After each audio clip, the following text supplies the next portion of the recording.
আছেন মুরব্বী, আপনাদেরকে বলা যায় মাগরিবের নামাজের পর একটা নামাজ আছে, জানেননি? নাম কি? সালাতুল আওবিন নামাজ। আরে যুবক, তোমরা তো জানবা না, কারণ এটার ধারে কাছেও তো তোমরা নাই। এই জন্য বলেছি, দিন যত যাবে জাহান্নামী প্রকাশিত হবে, জান্নাতীরা বিদায় নিবে। সালাতুল আওবিন নামাজ কয় রাকাত? 2 রাকাত করে করে পড়তে হয়, 6 রাকাত। আমার রাসূল শিখিয়ে দিয়েছে আদব, দেখেন, ওইটা হলো নবীর প্রতি প্রেম। আর এই প্রেমের মাধ্যমে আল্লাহর প্রেম অর্জন হয়ে যাবে। নবীজি বলে দিয়েছেন, তুমি মাগরিবের নামাজ পড়বা, পড়ার পরে কোনো কথা বলবা না, কোনো ধরনের কোনো কি করবা না, কোনো কথা বলবা না, প্রয়োজন হলে বলতে পারবা। সোজা মাগরিবের নামাজ পড়ে চুপচাপ তুমি 6 রাকাত আওবিন নামাজ পড়ে দিবা। এই 6 রাকাত আওবিন নামাজ যদি রাসূল যেইভাবে বলেছে ওইভাবে যদি তুমি আদায় করতে পারো, আমার নবীজি বলেছে একদিন ওই আদবের সাথে আওবিন পড়ার কারণে তোমার আমল নামায় 12 বছরের নফল ইবাদতের সওয়াব দেওয়া হবে। আর জোরে সুবহানাল্লাহ। আপনারা এখানে তাহাজ্জুদ যারা পড়েন তো পড়েন, যারা পড়েন না তাদেরকে বলি, সর্বশেষ হাদিস আমি বলে শেষ করে দেই। আমার নবীজি কাল হাসর জানিয়ে দিয়েছে, কাল হাসরের ময়দানে ও বন্ধু আহ্বানকারী আহ্বান করতে থাকবে, কি তোমরা কে আছো রাতের মধ্যবর্তী সময়ে নামাজ পড়েছো, তার মানে তাহাজ্জুদের নামাজ। কথা কয় না? কিসের নামাজ? তাহাজ্জুদের নামাজ। আমার নবীজি বলবে, কে আছো রে তাহাজ্জুদের নামাজ পড়েছো? আমার রাসূল বলেছেন, অল্প কিছু মানুষ দাঁড়াবে, একেবারে অল্প,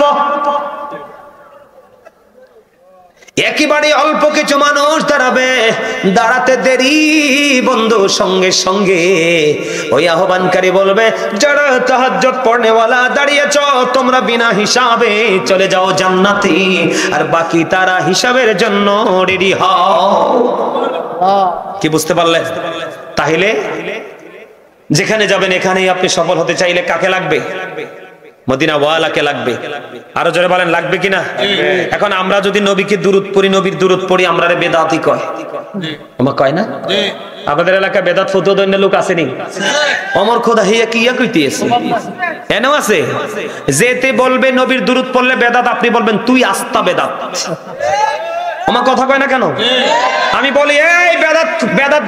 এটা কেন বলছি শুনেন, আমি আজকে নবীর প্রেমে যদি কিছু করি আপনি আমাকে বেদাত বলেন, কারণ আমার নবীর প্রেমের নিদর্শন বলছি না। নবীজির রক্ত খাইতে হবে কোরআন হাদিসে আছে নাই, কিন্তু সাহাবীরা খেয়েছে, এটা প্রেম না? একটা সাহাবী মালিক বিন সিনানকে বলে না এটা তো বেদাত।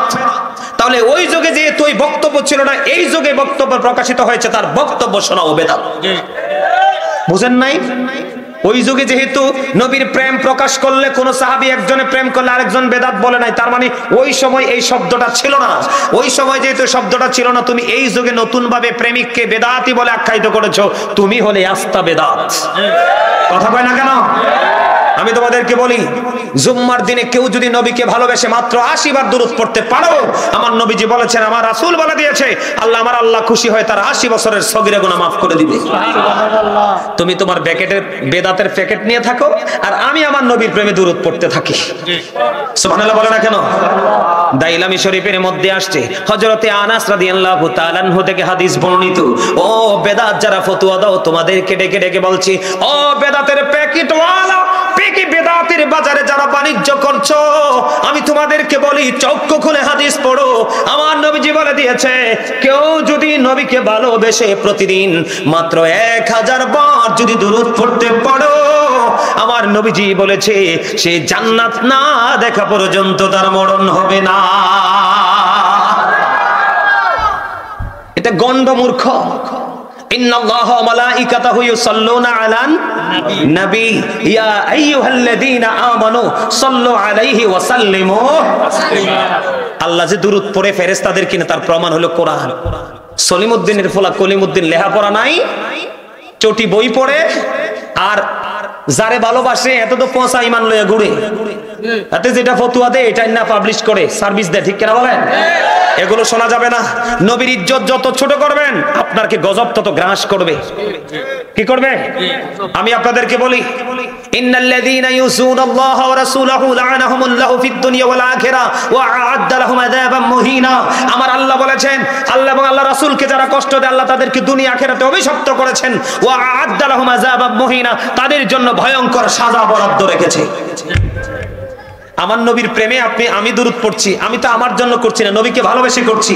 আপনি আমাকে বেদাতি বলেছেন, নবী কষ্ট পায় কি পায় না? নবী কষ্ট পাইলে আল্লাহ পায় কি পায় না?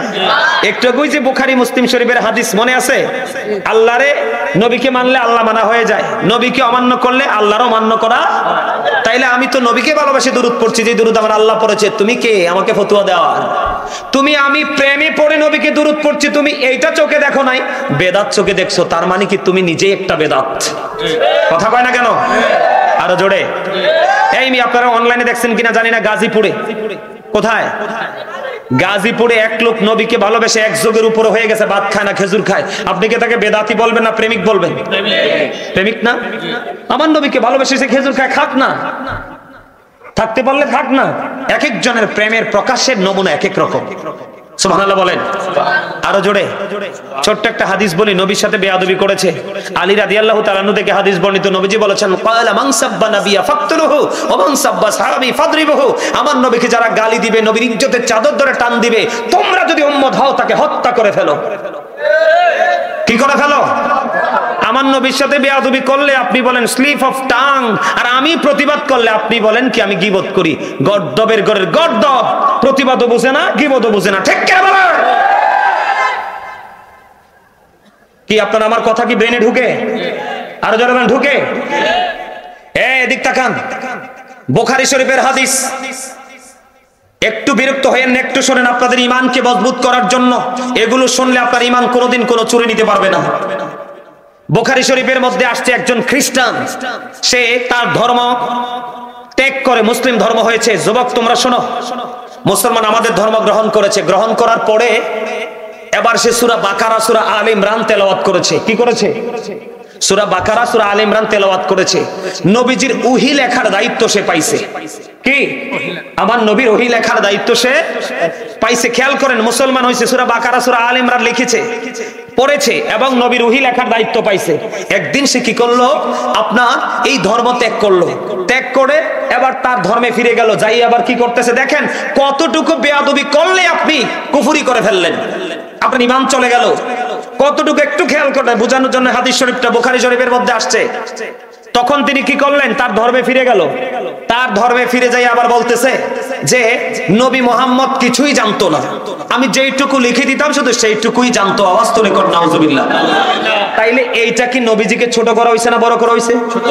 তার মানে তুমি কোন দেশের পণ্ডিত? তুমি লেখা দাও যতটুকু, এটুকু নবী জানে আর বেশি জানে না। আরে গর্ধব, নবীর কাছে ওহী আসছে, নবী বলছে বলেই তো তুমি লেখছো। কথা কয় না? বিষয়টা এমন না।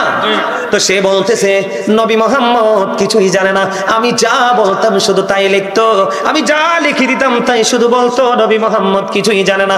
আমার আল্লাহ এত বেশি রাগান্বিত হলো, আমার আল্লাহ এত বেশি রাগান্বিত হলো বন্ধু। এবার কি করলেন? ধীরে ধীরে ধীরে ধীরে দিন যায়, রাত যায়, হঠাৎ করে বন্ধু ওই খ্রিস্টান মারা গেল। খেয়াল করবেন, আপনারা দেখছেন কিনা জানি না, আরো বেশ প্রায় বছর 1.5 বছর আগে ব্রিটিশ রানী দ্বিতীয় এলিজাবেথ মারা গেছে। দেখছেন আপনারা? রাজকীয় ভাবে তাকে কফিন বন্দি করে বন্ধু খ্রিস্টানদেরকেও কিন্তু বক্সে করে দাফন করা হয়, কবরস্থ করা হয়। ঠিক তেমনি ভাবে ওই খ্রিস্টানকে কবরে দেওয়া হলো। কবরে দেওয়া হলো, দিন চলে গেল, রাত পুড়িয়ে গেল। সকাল যখন হলো, এবার বন্ধু সকাল যখন হলো, এবার বন্ধু তার আপন স্বজনরা তার কবর দেখতে আসলো। আইসা দেখো এই খ্রিস্টানের লাশ বন্ধু মাটির বাইরে। আলহামদুলিল্লাহ কয় না কেন? ওই যে বলছি ওয়ালিদ বিন মুগিরাকে আল্লাহ জারজ কইছে। এই দেখেন আরেকটা প্রমাণ, আপনাকে ভালো করে পড়তে হবে, আপনাকে বেশি বেশি করে মোর এন্ড মোর বেশি বেশি করে আপনাকে স্টাডি করতে হবে, তাহলেই আপনার বিচক্ষণতা বেড়ে যাবে। একটু পড়লেন আর একটু পড়লেন না, একটু জানলেন আর একটু জানলেন না, তাহলে আপনি নেগেটিভ পজিটিভ বোঝার মতো সেই সক্ষমতা আপনার মধ্যে আসবে না। এবার কি করলো? চলে গেল বন্ধু। এবার আপন স্বজন যখন দেখলো কবরের বাইরে পড়ে আছে, মাটির বাইরে, আপন স্বজন কবরটাকে আরো গভীরভাবে খনন করলো আর বলতে লাগলো এটা পৃথিবীর কারো কাজ নয়, নবী মুহাম্মদের কাজ। জোরে জোরে কন্যা নাউজুবিল্লাহ। নবী মুহাম্মদের আর খাইয়া কাম নাই। এবার কবরটাকে আরো বেশি গণন করে তার লাশটা মাটিতে দাফন করে চলে গেলেন। পরের দিন আবার আসলেন, আয়েশা তাকে আজকেও মাটির বাইরে লাশ। আলহামদুলিল্লাহ বলেন। আজকে আরো গভীর করে খনন করলো, আরো গর্ত করে গভীর খনন করে কবরের মধ্যে তার লাশটা রেখে চলে গেল। বন্ধু ধীরে ধীরে ধীরে ধীরে যখন চলে গেল, আবার পরের দিন আসলো, আয়েশা দেখে আজকেও লাশটা মাটির বাইরে। কারণ সে জানে না আমার আল্লাহ বলতেছে, রে দুনিয়ার মানুষ, আমি প্রভুর প্রভুত্ব প্রকাশ করেছি আমি আমার হাবিবের মাধ্যমে।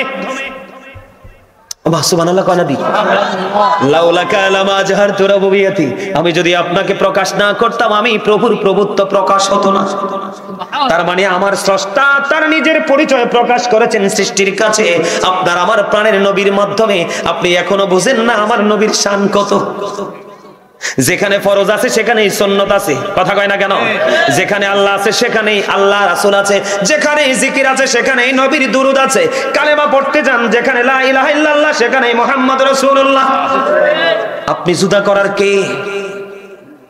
একদিন, দুই দিন, তিন দিন চলে গেল, তৃতীয় দিন বন্ধ, আর তো খনন করা যায় না। এবার তাদের বিবেক খুলে গেল, প্রসারিত হলো। এবার তারা বলে, না না, এইটা পৃথিবীর কোন মানুষের কাজ হতে পারে না, এটা নিশ্চয়ই ওই গডের কাজ। নাউজুবিল্লাহ বলেন না। আল্লাহকে গড বলা যাবে না, গডের সাথে আরেকটা লিঙ্গ আছে, গডেস, ঠিক কিনা বলেন? আরো জোরে কয় না কেন? আরো জোরে। ভগবান বলা যাবে না, ভগবতী আছে সঙ্গে, লিঙ্গ আছে না নাই? এই জন্য নাউজুবিল্লাহটা বলে নিলাম। বন্ধ আসলে আমার নবীর সাথে বেয়াদবি করার কারণে রিঅ্যাকশনে গিয়েছে আমার আল্লাহ। তাহলে বোঝা যায় আমার নবীর সাথে বিন্দু পরিমাণ বেয়াদবি করলে আমার আল্লাহ ছাড়বে না। যদি আবার কখনো দেখা হয়, নতুন কোনো বিষয় নিয়ে আসবো, অনেক দেরি হয়ে গেছে। আর আপনার তো এমনি তো বিরক্ত হন, আমারটা নিছি, আপনার তো এমনি তো মনে বিরক্ত হয়ে গেছেন। সম্মানিত উপস্থিতি, আমার আলোচনার মূল উদ্দেশ্যই ছিল আপনাদেরকে সঠিক পথে ফিরিয়ে আনা। কারণ দিন যত যাচ্ছে মানুষ তত ফিতনার মধ্যে আসছে, কারণ সঠিক আলেমদের সাথে তাদের প্রেম নাই। তো বুঝেন না, নবীকে অপমান করলে হাতের গায়ে লাগে না। যেই বক্তা নবীকে অপমান করে কথা বলেছে তার বিরুদ্ধে প্রতিবাদ করলে হাতের গায়ে লাগে, কত বড় ব্যাক কল। কি যুবকরা বলো না কেন? কথা কি বল বললাম? চাচা বলেন, কথা কি বল বললাম? তোমাকে আগে বুঝতে হবে সমস্যা কোথায়। কথা বলেন না কেন? আরো জোরে। আমাদের দেশে কিছু বাদাইমা মৌলবী আছে, আমার নবীর সাথে কি শব্দ ইউজ করতে হবে এটাই জানে না। এক একজন নাকি ডক্টরেট করে, এক একজন নাকি পিএইচডি করে, এক একজন নাকি প্রভাষক, এক একজন নাকি শিক্ষক। তা আমি তোমাকে শিক্ষক মানবো কিভাবে, যিনি ইসলামের নির্যাস, আল্লাহর প্রিয় হাবিব, তুমি তার সম্পর্কে তথ্য জানো না, তুমি কি পড়াশোনা করলা? কথা বলেন না কেন? সম্মানিত উপস্থিতি, অনেক লম্বা আলোচনা হয়েছে। আপনারা এখনো পর্যন্ত যারা বাইরে আছেন ভিতরে চলে আসেন, আমার আলোচনা শেষ।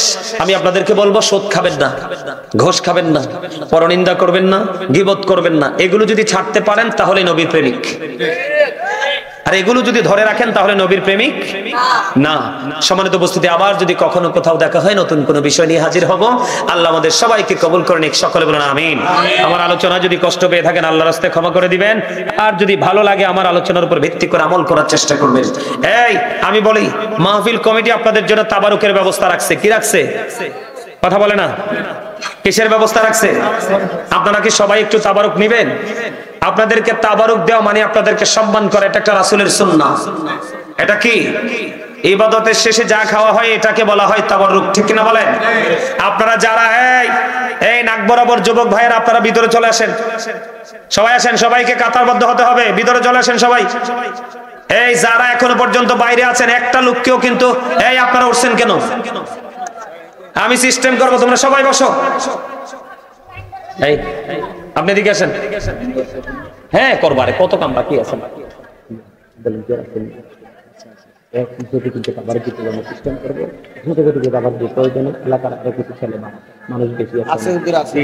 আমি বললে তাবারুকটা এখানে নিয়ে আসবেন, আমি বলা পর্যন্ত তাবারুক এখানে নিয়ে আসেন। এই আপনারা, আমি দয়া করে বলছি, আপনারা এখানে দাঁড়াইছেন কেন? পিছনে জায়গা আছে, ঢুকেন। এই কর্নারে যারা আছেন ভিতরে ঢুকেন না কেন? কর্তৃপক্ষ যারা ভলান্টিয়ার স্যার, আপনারা সবাই ভিতরে ঢুকেন। এই এদিক তাকান, আমি একটু জিকির করব, জিকিরের পর নবীজিকে দাঁড়ায় সালাম দিব। আমি যখন নবীজিকে দাঁড়ায় সালাম দিব, আপনারা নিজ নিজ দায়িত্বে কাতারবদ্ধ হয়ে যাবেন। কি করবেন আপনারা? কি হয়ে যাবেন? কাতারবদ্ধ হয়ে যাবেন নিজ নিজ দায়িত্বে। আর কমিটির লোক যারা আছেন, কর্তৃপক্ষ, স্বেচ্ছাসেবক, আপনাদেরকে বলবো কাতারটা সোজা হলো কিনা আপনারা একটু তাড়াহুড়া করে